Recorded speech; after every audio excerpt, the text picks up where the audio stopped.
Listen, following football costs enough money already, so don't let your mobile bill mug you off. Rocket Mobile gives you unlimited everything for £16 a month. No nonsense. Powered by Vodafone and Free, plus exclusive content and prizes when you switch on over. Scan the QR code or click the link and put that cash back into football. Hi, welcome to AFTV. I've got Jason with me. A 0-0 draw at the Emirates against Liverpool. You're shaking your head because I think you feel how we all feel. Cold. That's well, the players seem bloody cold out there. They didn't warm up at all. Look, it was frustrating. It was a poor performance, and I think Adam said it. Like, it's okay to call it a poor performance. Yes. But what we have to be able to do as fans is not be so reactionary that we come on here and we lose our heads.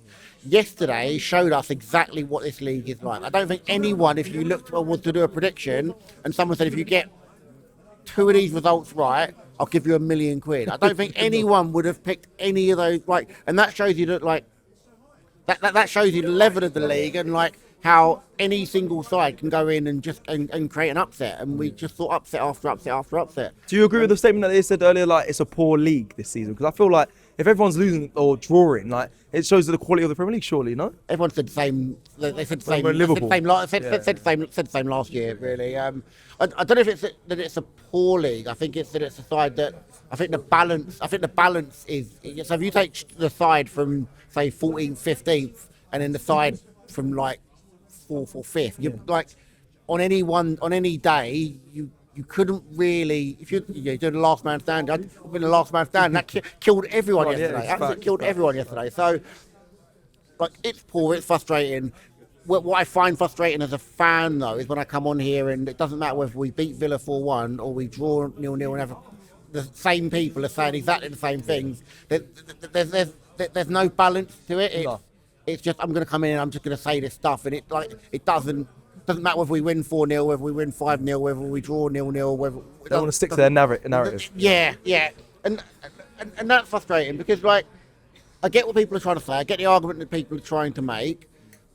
Yeah, if you go to the gym, you don't PR every single week. Do you know what I mean? If you're at work, you've got your set of objectives, but you're not necessarily going to get a promotion and a pay rise every single year, or every single month, or every 6 months. So, the expectations that people are putting seem a little bit out of place and a little bit out of kilt. And then when you tally that up with people just wanting to come on here and say the same thing every single week, regardless of the result, regardless of the performance, regardless of all the stuff, it makes it really frustrating, and it kind of puts us all in a bad light. But you're going to get games like that. You know, if you guys were going live during the Invincible season, it would have been a madness. Then you get to the end of the season and you go, we didn't lose the game, and you go, and you're looking back at the meltdown after meltdown after meltdown, and you go, we could end up being unbeaten here at the Emirates. No, exactly. And all these meltdowns after performances, but we could end up being unbeaten. No, exactly. We've got some big games coming up, and we've got a nice little break in the league now, a little bit over a week. Man City have got the really small task of a Manchester derby when they go back, and again Manchester United with a possible new manager bounce. That's at Old Trafford. They're not going to make that easy for them. We just have to do our job, and part of doing our job is not losing the games. And I know people seem to think that Arteta goes out and goes, right, we're going to go out, we're just going to go out, we're going to 38 points is what we're doing. 38 draws, boys. That's what I'm hearing people say this stuff, and they can't genuinely believe it. He brought on, apart from the Lewis Kelly situation he had to do, he brought on all attackers, and Madueke came on, first thing, positive action, get the ball to him. What I'm wondering in the last few minutes is we're looking to circle, looking to go out around the left-hand side, and I'm going, get the ball to Madueke. Kirkus has already gone down with cramp. Get the ball to Madueke and get Madueke running at him. And that's not Arteta saying do this.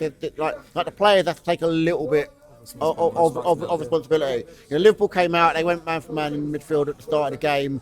Mendy to get on the ball had to drop between the two centre backs, which is why Saliba and Gabriel were the ones with space, because when Liverpool's midfield took up spaces that he took up, that was where you're then asking for something more. You're asking for something more. I'm not expecting Gabriel or Saliba to do a reedy and hit one from 35 yards, but we could have done more. We could have done more. It's frustrating. we roll into the weekend in a game where you probably want to see a little bit of rotation. I think Viv Mendy's starting to feel the pace of the league a little bit. I think Rice is probably starting to feel the pace a little bit. Same with Saka. Bring Gyökeres out the firing line a little bit. Marino up top. Bring Norgard in. I think he deserves some minutes. Ben White gets some minutes of him. Gets some minutes from Kepa. Marley Salmon. Looking forward to your debut at the weekend, son.